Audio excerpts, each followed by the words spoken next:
So country Okay. above state, I guess. All right. And sorry, there was a loud car that just went by because people That's are okay. assholes.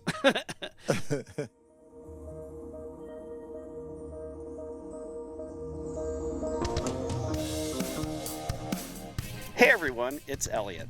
And Todd, welcome to Two Designers Walk Into a Bar, an ongoing conversation about pop culture and iconic design.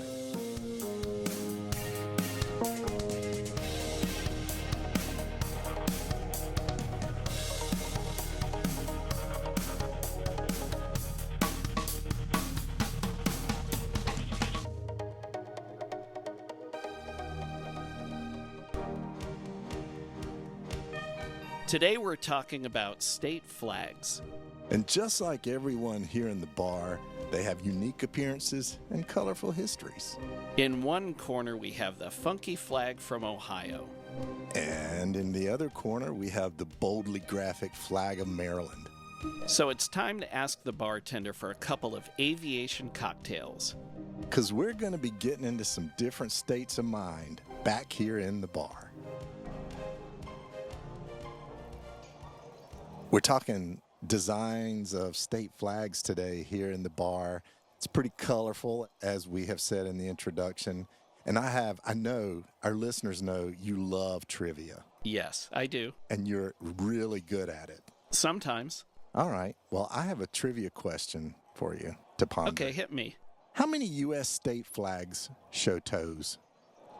Toes? Okay, so I'm going to ask a question based on your question. My question was pretty straightforward. Well, human toes, animal toes, any kind of toes. Just human toes. I guess Human that's fair. toes. Hooves don't count. Yeah, like hooves, talons, right? There's probably Yeah, a fair no. amount of flags that have talons Human on them. toes. Yeah. Who? Can't Google it. No, I'm not Googling it. I'm thinking. Or And the- let's do this. I got a maybe a better.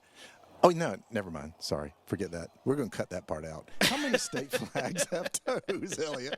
I thought I asked the wrong question. Sorry. Okay, so there are some state flags that I'm aware of.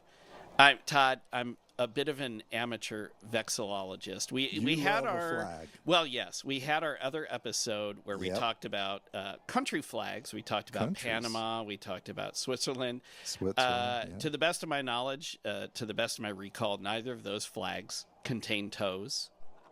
Right. Right, And I'm okay. only talking about U.S. flags. Okay, US so state there flags. are some flags that have people on them holding a Correct. shield or holding something, and those people are wearing sandals. So there are Okay. exposed toes. Yep. So I think the one flag that comes to mind is, I think, the state of New York. I think That's one. Yeah, Okay. that's one. So let me see. The listeners are probably like, well, depending on which state you're in. I mean, I could tell you which flags don't. I know Ohio does not. I know Alaska does not. I know Hawaii does not. I know Maryland Okay, it's not the does question not. I asked. Not New the question I Mexico asked. does not. Okay. Get back well, to the see, like question I California asked. has bear toes.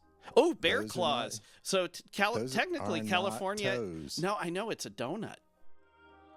Oh, bear claws do sound Yeah, good, don't they? it's delicious. okay. Yeah, can we order some of those in the bar? Sure, let's do that. But Okay. first, you have to answer this question. How I'm many going to state flags say- have show toes? I'm going to say this is totally a number out of thin air. I know it's more That's than what one. I expected. I'll say 3. Okay, I'll give you a 50 on that one. It's actually 6.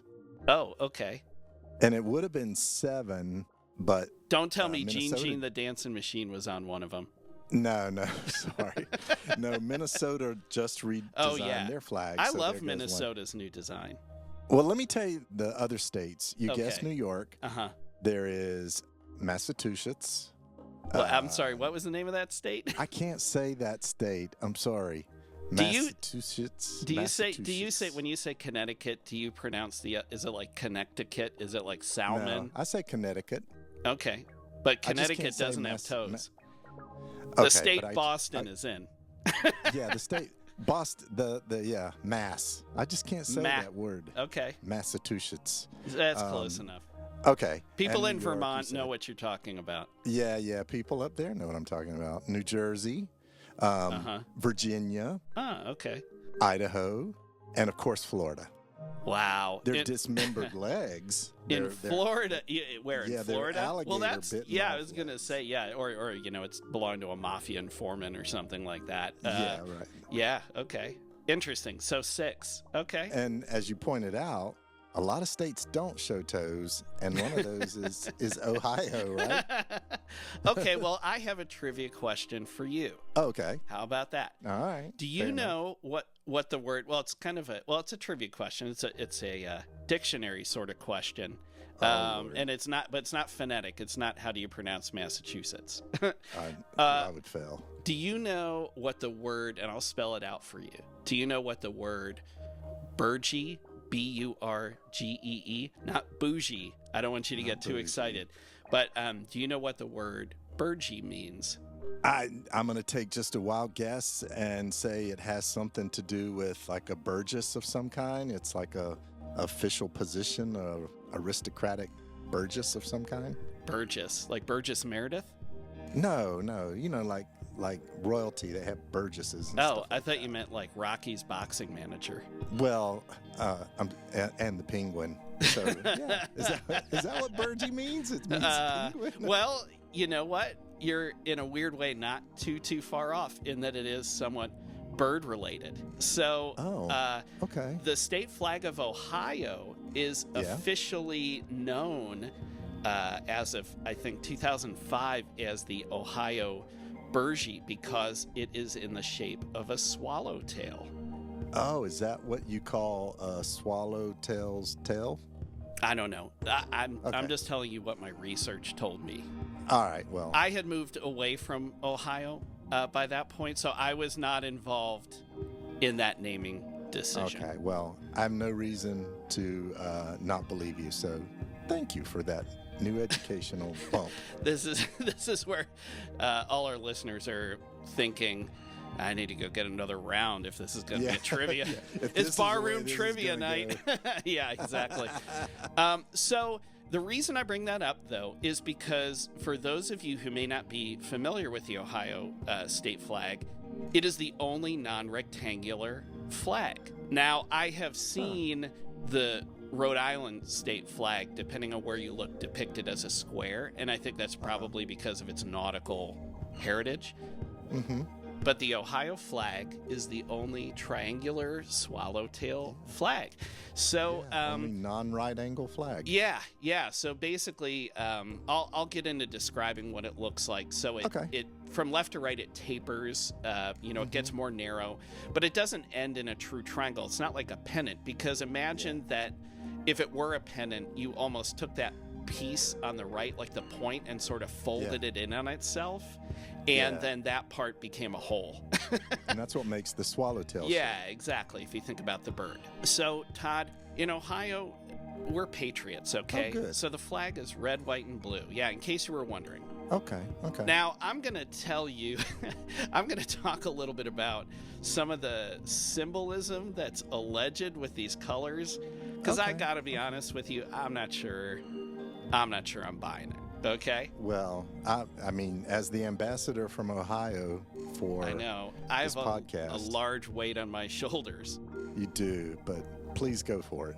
So there's 5 stripes on this flag, 3 red stripes, 2 white stripes. They alternate, and they symbolize roads and waterways. So if I say 5 alternating red and white stripes, isn't that the first thing that pops into your head?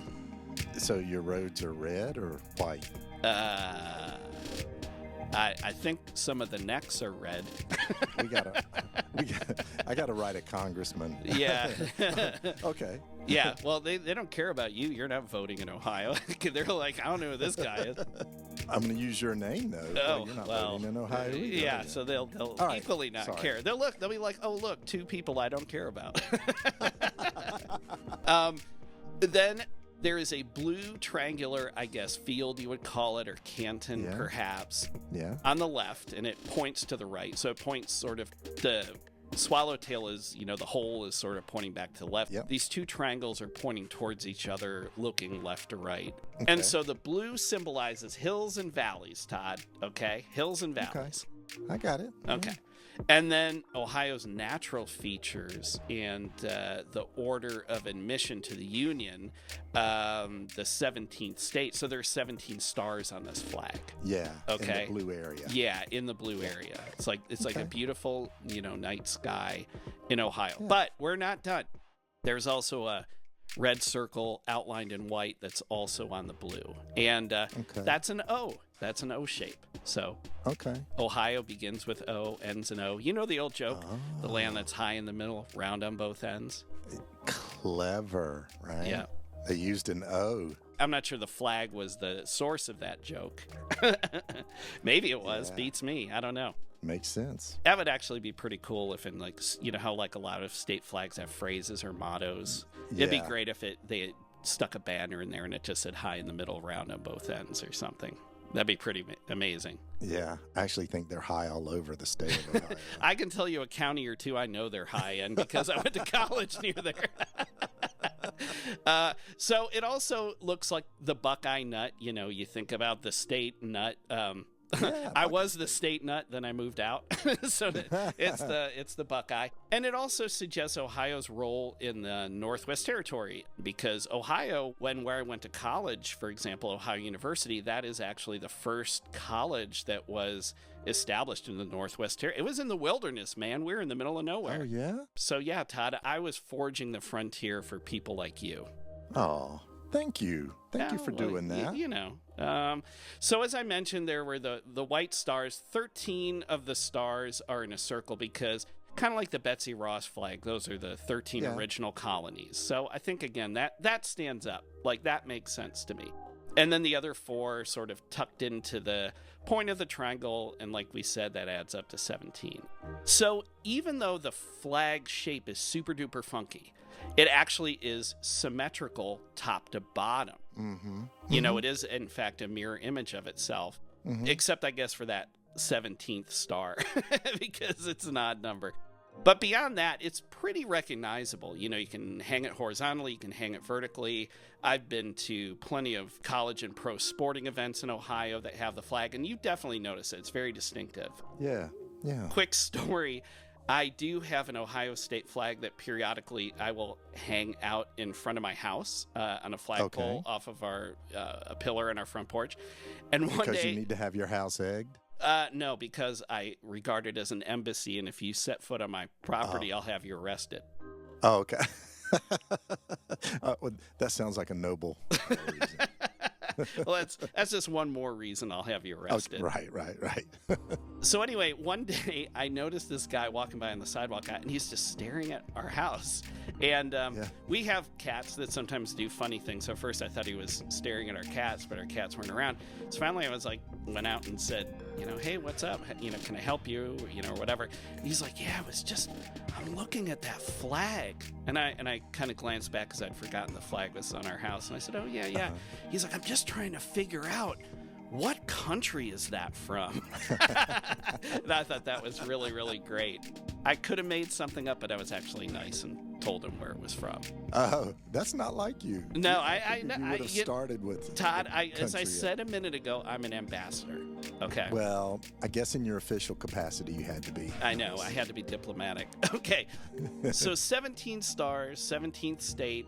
So if you're going to wad this flag up, Todd, naturally you got to have 17 folds. I mean, that only makes sense, right? Oh, that's cool. Yeah. So, well, you haven't seen it yet. And I've never attempted it. But a Boy Scout invented a way to properly fold this flag up. I found an animation of it online, and it kind of reminds me of, do you remember when you were in school and you would make like the cootie catchers and the different little paper?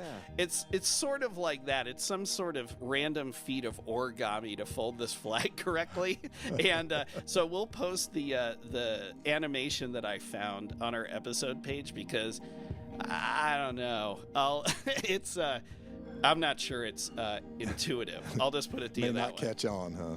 Yeah, I don't think so. So it's influenced other municipal flags and logos within the state, as you can imagine. There's like a red, sort of a scarlet gubernatorial flag that's based on the state seal, and the state seal is kind of okay. It's sort of like whatever.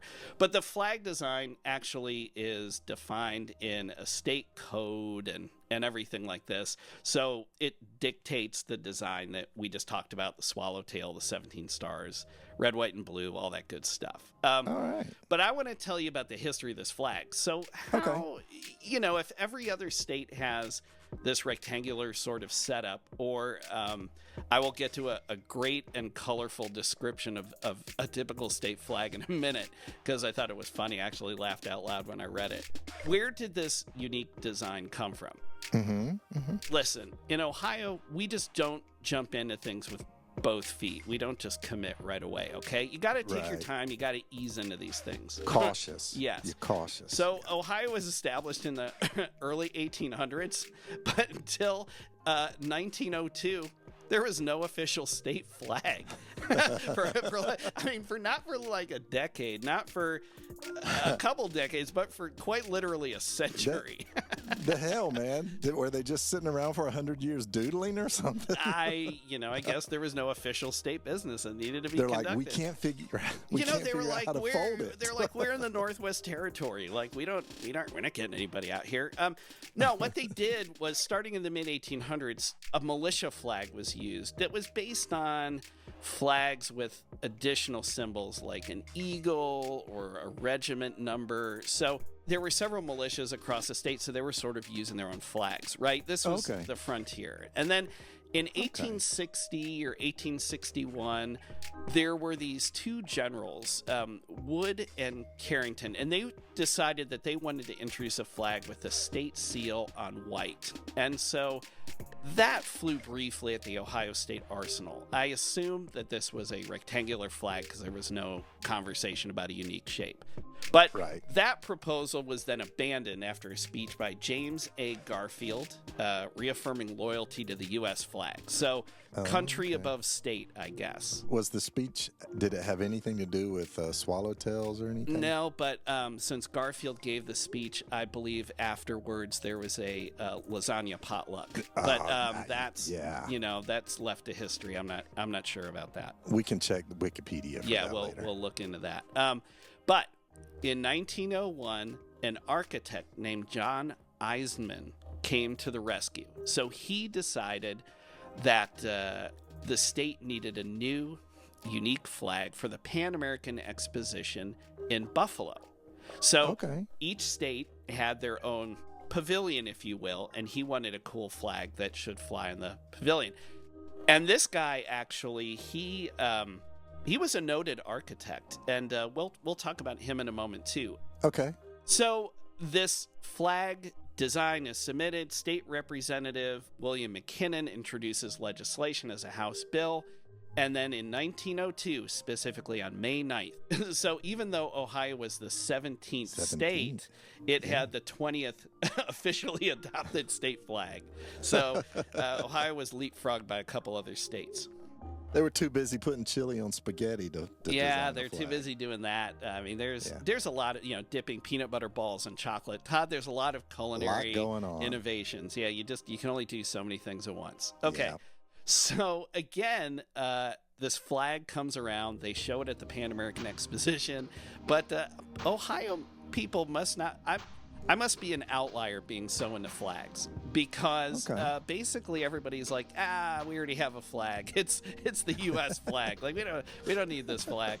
But over the following century, the flag started to gain popularity among residents and businesses. And in 2002, as I mentioned earlier with our fun word, it was officially defined as the burgee shape in Ohio law. Okay, but let's talk about the designer, and let's also then quickly talk about why there are no other funky shaped flags for states.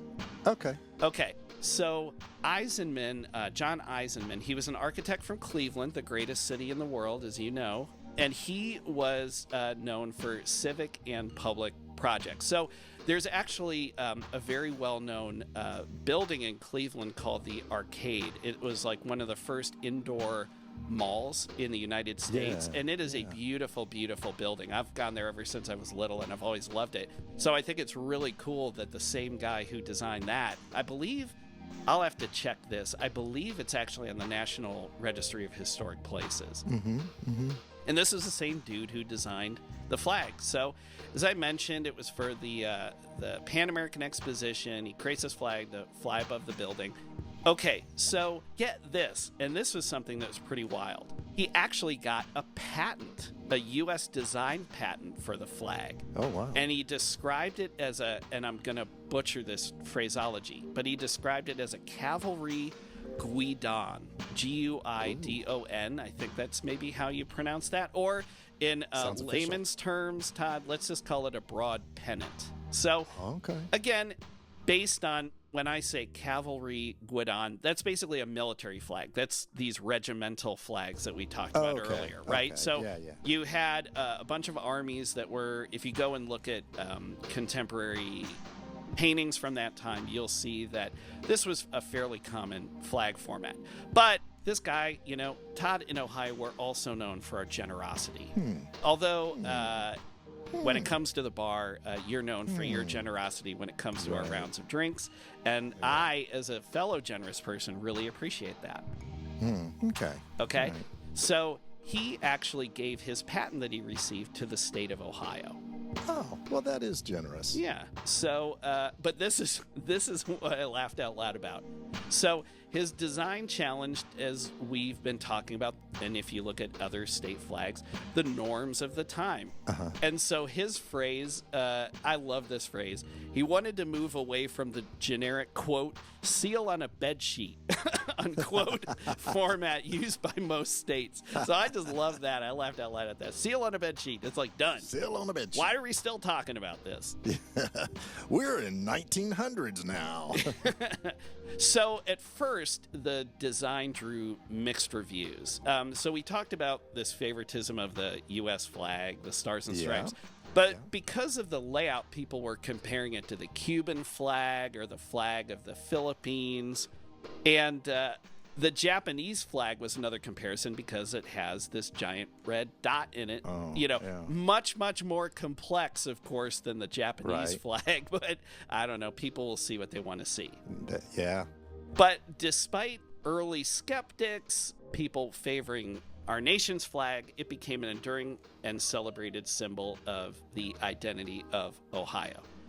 Well, so I was going to ask you that then. I mean, obviously, it's been a long time since it has been adopted, and the people of Ohio, did they embrace the non-right angleness of it? Is that like making them feel more special? Or, I mean, I know you haven't done focus groups or anything, but it seems kind of cool. Yeah, I've got a story for you. Okay. So one time I was at a design conference and I was in Memphis, and I was walking down Beale Street. I was with a couple friends from Raleigh, from our fair city, our shared fair city, my former city where I lived. So Beale Street's kind of got an interesting mix of folks for people who've never been there. It's kind of like the French Quarter in New Orleans. It's very touristy, a lot of different bars. A lot of things.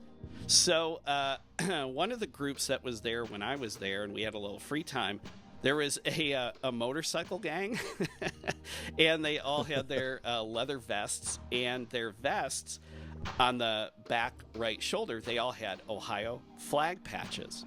Oh, okay. And so I decided I wanted to introduce myself and chat them up a little bit. And I asked the folks I was with if they wanted to come along, and they thought I was nuts.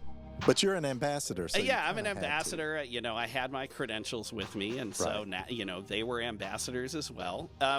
So I went over, started talking to them, and I tapped one guy on the shoulder and I said, "Hey, I notice you're from Ohio. Where are you here from?" And they're like, we rode down from Columbus."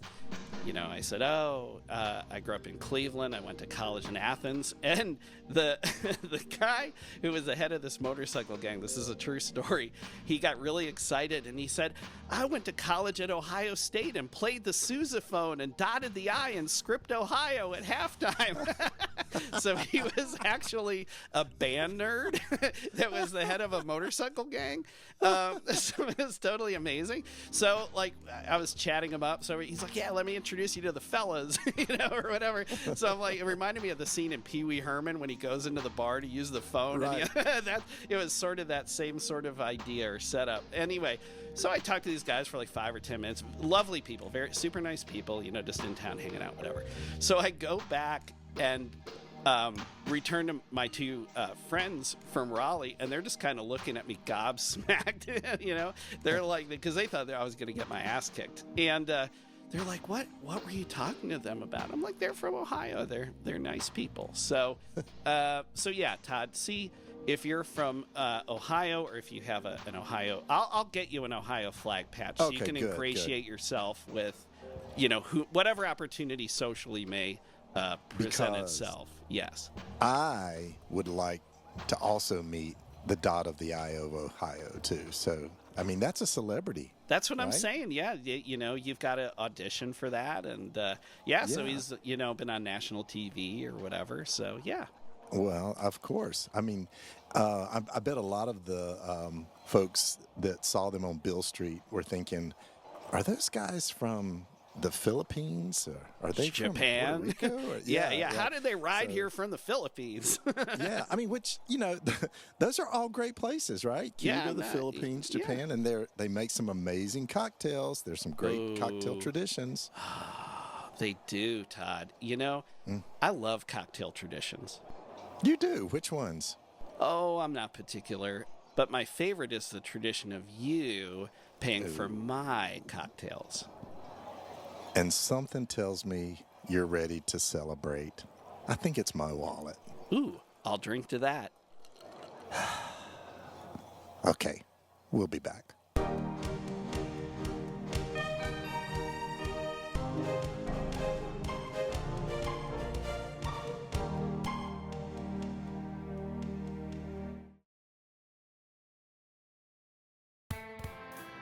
Hi. We want to take a moment to mention that if you're enjoying this episode, we have an archive of topics ranging from the Olympics to movie posters. Think Ghostbusters. Iconic images. Think Bigfoot. Punk music. The Ramones. Saturday morning cartoons. The Pink Panther. And failed products like OK Soda. Visit our website at twodesignerswalkintoabar.com for full episode notes and visuals, the latest blog content, and to sign up for our newsletter. Follow us on social media.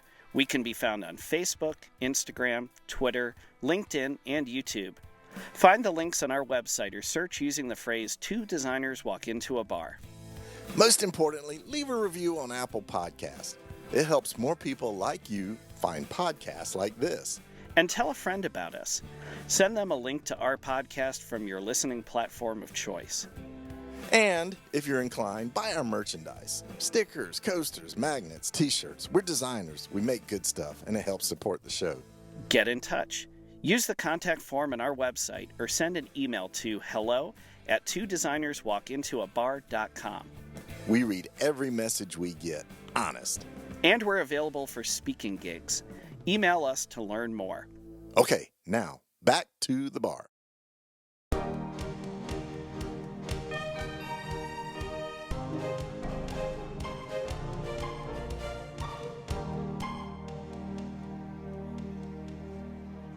All right, Todd, thank you very much for the round of drinks.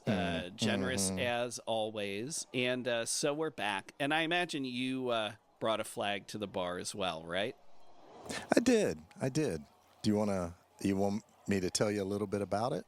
Well, I know it's the Maryland flag, and I couldn't draw the Maryland. I can draw the Ohio flag basically from memory, but yeah. I even though I've seen the Maryland flag on a number of things, and it is definitely distinctive, I'm not sure I could draw it. So could you describe it?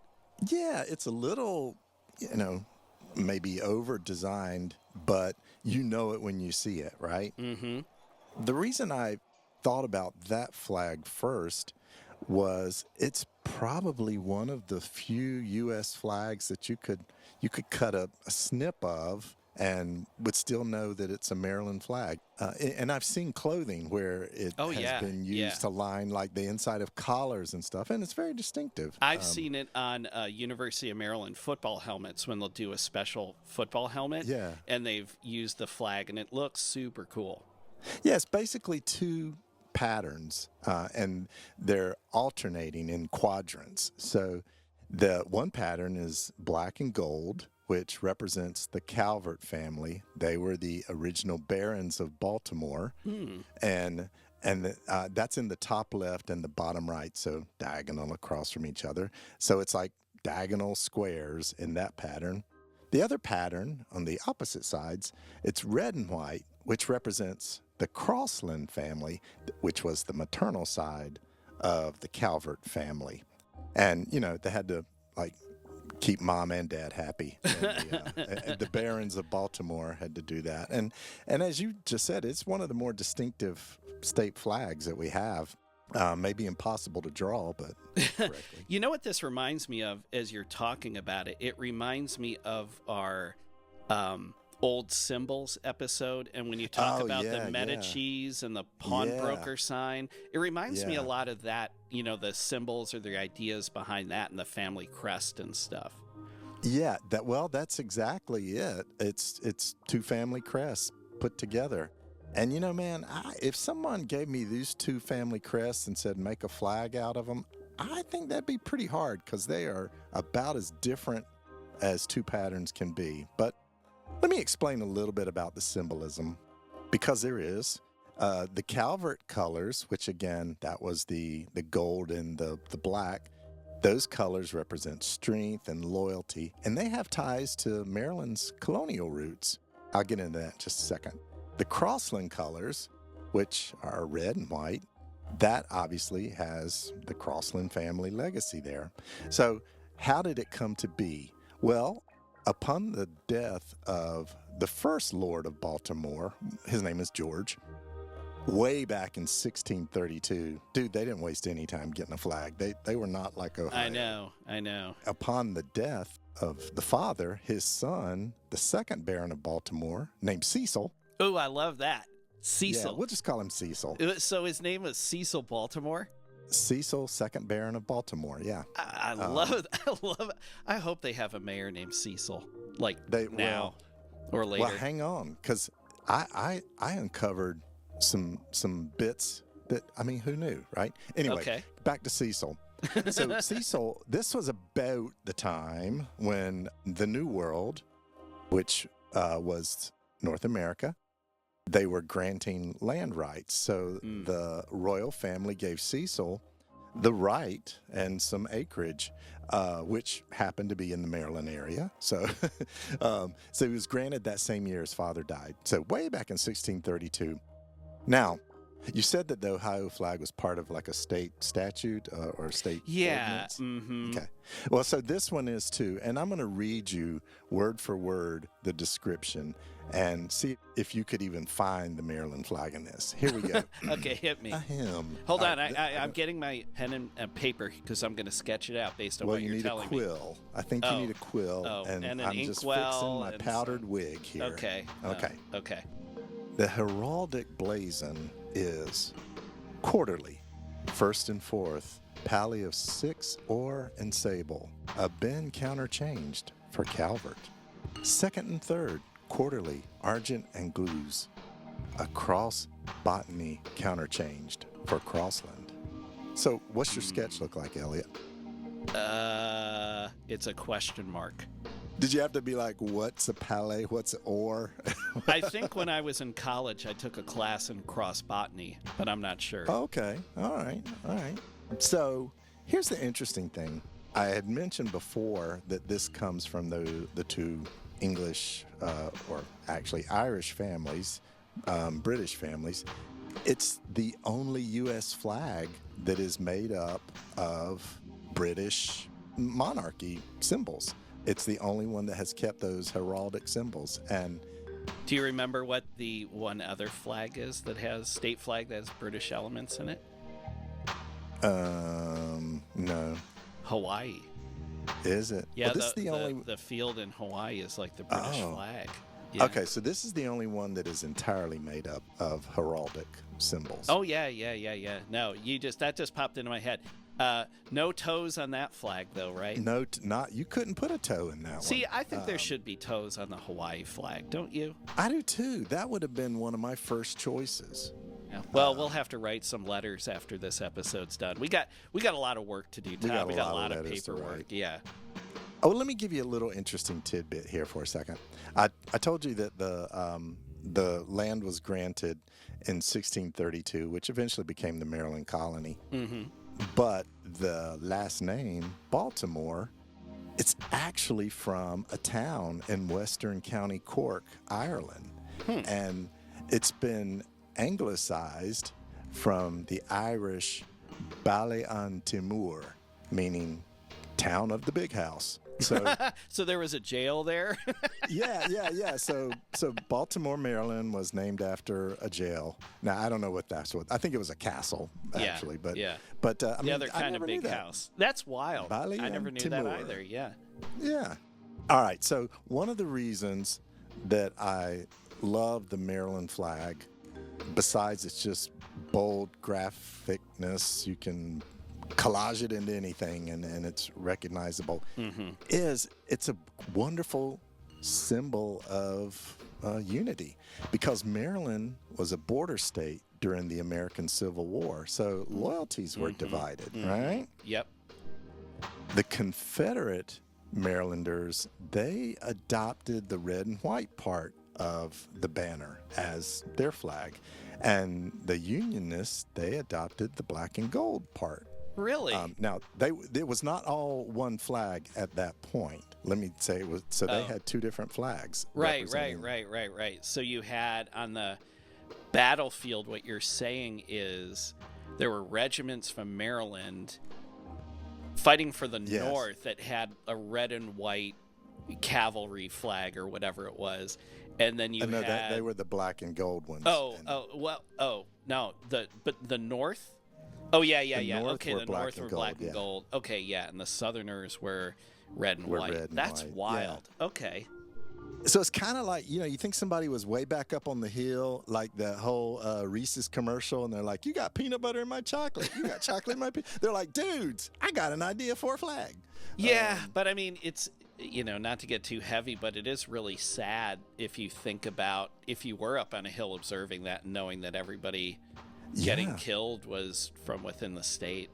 Yeah, brother against brother. It Yeah. could be the family. Yeah. So kind of like when you and I fight over the bill at the end of the night. I know, but it's all in love eventually. And those colors are black and blue. So when you see the current Maryland flag, which was first flown in October of 1880, after the Civil War, of course, at a parade, it represents unity. It represents both sides coming together. And we were joking about Ohio a little slow on the mark of the new flag, but this one actually was not adopted as the state flag until 1904.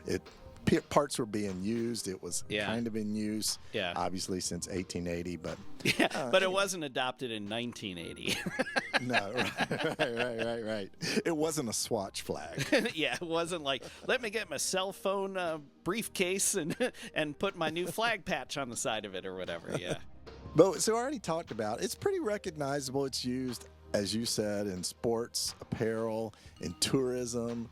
The Ravens used part of it. Yep. The Maryland Terrapins used part of it. Yep. And, again, one of those cool things, it's the only U.S. state flag based entirely on English heraldry. So I think it's pretty neat. But let me leave you with a little knowledge bomb here, Elliot. Ooh, a nugget. Okay. Because you are, as you just said a few minutes ago, a junior vexillologist, right? Yeah, I like to think so. All right. So in 2001, the North American vexillologist. Okay. The North American Vexillological, I can say that better, I think.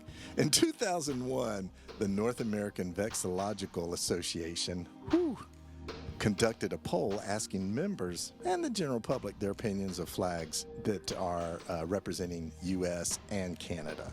Canada has a great flag. They do, but also provinces have flags as well. So I've heard It was that. a number. It was like 72 flags they were evaluating. They got over 29,000 responses from 20 different countries. Now, they were judging them on the design quality, not on the political meaning or historical or geographic considerations. But the Maryland flag was voted number 4.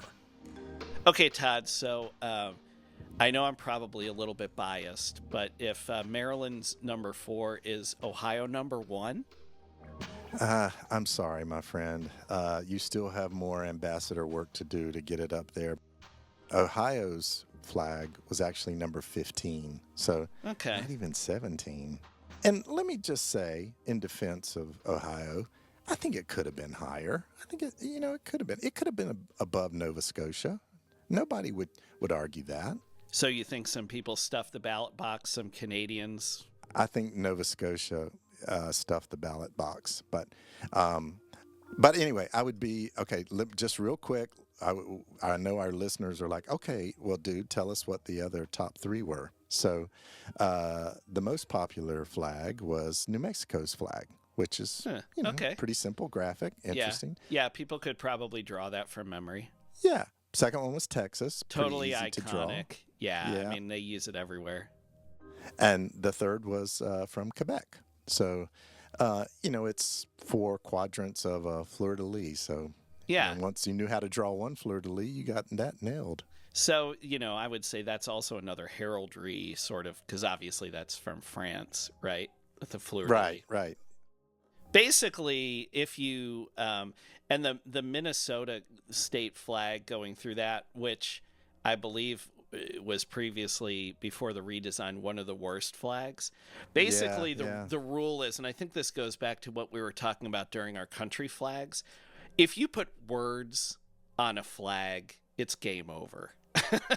Yeah. I mean, for any variety of reasons, right? If you think about, the words are in English or they're in Latin or they're, and also, unless you truly make a 2-sided flag, they're backwards for half of the people looking at. There's just a lot of bad decisions that go into that. So I imagine that besides toes, a lot of the flags with words on them are probably going to rank towards the bottom. Just really 2 basic flag rules. No toes, no words, right? Yeah. So, good points all around. And I would just leave us by saying, I didn't realize that it came with sort of the history of unifying the state. But it just makes me love the Maryland flag even more. And, it's just a pretty cool graphic doodah. Zippity doo dah. Yeah. Well, Todd, speaking of unity, I think we can both agree that it's time for a fresh round of drinks. And speaking of history, I'll save us both some time and dig out my wallet. See, just like the Maryland flag, we are 2 coming together for a common goal. And like the Ohio flag, you won't get around to paying me for another 100 years. Maybe not, but I'll drink to that. All right, see you next time.